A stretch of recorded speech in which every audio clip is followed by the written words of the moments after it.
from the review? Well, I mean, early on you're going to find a lot of bad, I think, but I think the important thing is that our guys fought, which is what we want. We're not pleased with the stretch from about the 7-minute mark on at the end of the first half where we got away from everything that had us in the game.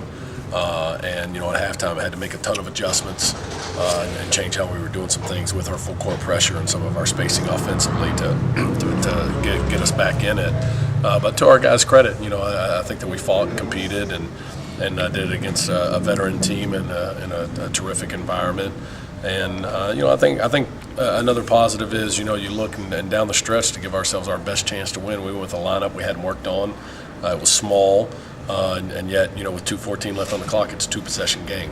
And so, again, I think that shows that we do have versatility and, it doesn't have to be the same guys. And as I've been saying publicly and been preaching to the team, the strength of this team needs to be the team. I think that we saw that. All that being said, we still got a lot of work to do and just got to keep getting better every day. With that lull, was it, just, I guess, maybe youth panicking, the atmosphere, or was it just, one play led to another? Yeah, I don't think it was panic. I don't think you come out and play like we did the first 13 minutes and it'd be a possession game and come back the way we did. If it's that, I think it was more, on the road in a tough environment and just losing focus of what we need to do. We gave up a couple easy ones in transition, which was a huge focus for the game plan. And then offensively just tried to do a little bit too much. I mean, we turned the ball over way too much. And, defensively, Michigan State, they're physical and they're good at what they do. But we try to make a bunch of plays that weren't there instead of just a simple play. And, when you do those kind of things on the road, it can go from, one possession to, 10 points like it did in a hurry. And that's something that I do think you learn through experience. Coach, Michigan State, they looked a little sloppy at times. Is that something you attribute to your defense, or do you just think they had an off night? Well, I mean, they weren't sloppy in their first 3 games. I'll say that. I think, like most coaches, I would think that our pressure obviously dictated it some. They weren't sloppy in the first half as much, but I'm sure they felt like maybe they weren't as sharp as they could be. But again, that's where the way we play becomes a strength for us sometimes because people just don't see it that often, and so our pressure gave us a chance to get back in the game just because it created more possessions and gave us a chance to get some easy ones. Coach, can you critique Bruce's performance? He just looked like he looked very, very calm and very much a leader and very confident. Well, I mean, we said from the beginning that, those are the things that make him special. He's obviously a terrific athlete, and I think people are finding out an exceptional basketball player. But, it's his winning attitude and the way he carries himself. And, there was no doubt that when those bright lights came on, he was going to be ready to shine. And I think from a basketball standpoint, he's got to keep getting better like all of our guys do. Obviously, 8 turnovers is, just, something that can't happen in a game of that magnitude. And us, put ourselves in the best position to win. But in terms of him showing up and producing in a big environment, that was never a concern. I know you don't think of a loss as a momentum builder, but with the performance against a tough team on the road, is this something that can build momentum for your team? Well, I think it can if we learn from it. I think if we're just okay with it, then it becomes an issue because the bottom line is we lost.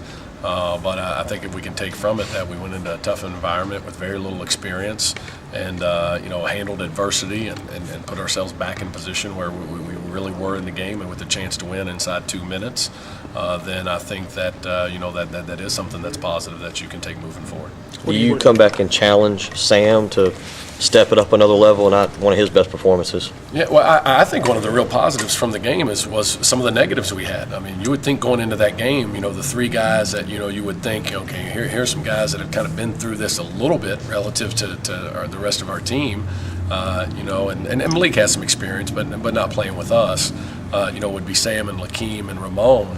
And basically, those 3 didn't give us much of anything collectively, and nowhere near capable of what we know they can do. And so, you take that into account and consider that it's a 2-possession game down the stretch, and that negative I think is a positive. But I would expect all of those guys to bounce back. And again, the strength of our team this year is going to be our team. And if there's too many performances like that, then obviously, as we saw the other night, we got some other guys that will step in and do some things. What's the health of Ramon right now?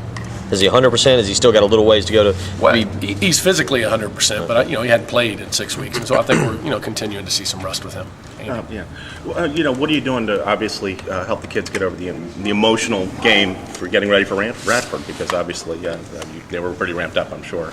Yeah, coming back from East Lansing. Yeah, we did what we always do. We just got back to work. Got in yesterday and watched film and got out on the floor and tried to correct some things, and we'll get out there today and get after it again and do some game prep for Radford as well, who does a couple different things with some zone stuff, and just get right back to work. And I think that's the attitude that we have to instill in this team, because that's what successful programs have got figured out, that you just got to come back the next day, and regardless of what happened the day before, big win, big loss, whatever it is, and then get back to work and keep getting better, because we're all playing for the conference season and for March.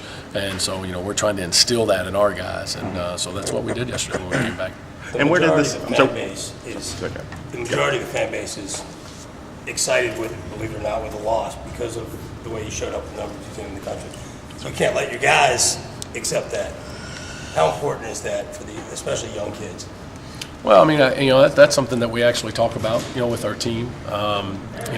Hopefully there'll be a day where we've won enough that we won't be excited over any loss here at South Carolina with our basketball team. But I think helping them, understand that, it is a positive, but it's not okay, because the things that hurt us are things that we controlled, didn't get back on defense and some of those things. And so, I would hope the expectation, for our team would be that we're always going to fight and compete. Might not always play well, and the scoreboard might not always end up like we want, but that's something we control, and that's what we want our program to be about. And we think we've recruited young men that are about that as well, and I think that showed the other night, and we've just got to keep building on it and get better at basketball. The rebounding, what's behind the improvement in that?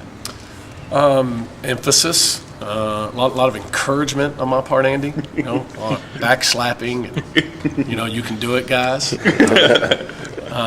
But no, really, I think we focused on it. That was one thing that was key to the game that we did do well. Our conversion defense was not what we wanted it to be, but we did rebound the ball well, especially on the offensive glass, obviously. And again, that's a positive. But got to get right back to work at it. The team that we play tomorrow night's averaging 16 offensive rebounds a game. And so, it's not something we think that we can think we've got figured out. We got to keep getting better at it. But that, again, that was a positive that we can take from the other night against literally the best rebounding team in the country last year. What else do you see from Radford that you got to be prepared for and ready to go? Well, as I said earlier, they'll do some zone stuff in terms of some 1-3-1 and some 3-quarter that we haven't really seen or spent a lot of time with that we'll have to prepare for. But again, I think the big thing, just like it was with Michigan State, our main concern is, can we stay focused on doing the things we need to do to be good? And so hopefully we can get better today and be ready for tomorrow to do that. All right. Thank you.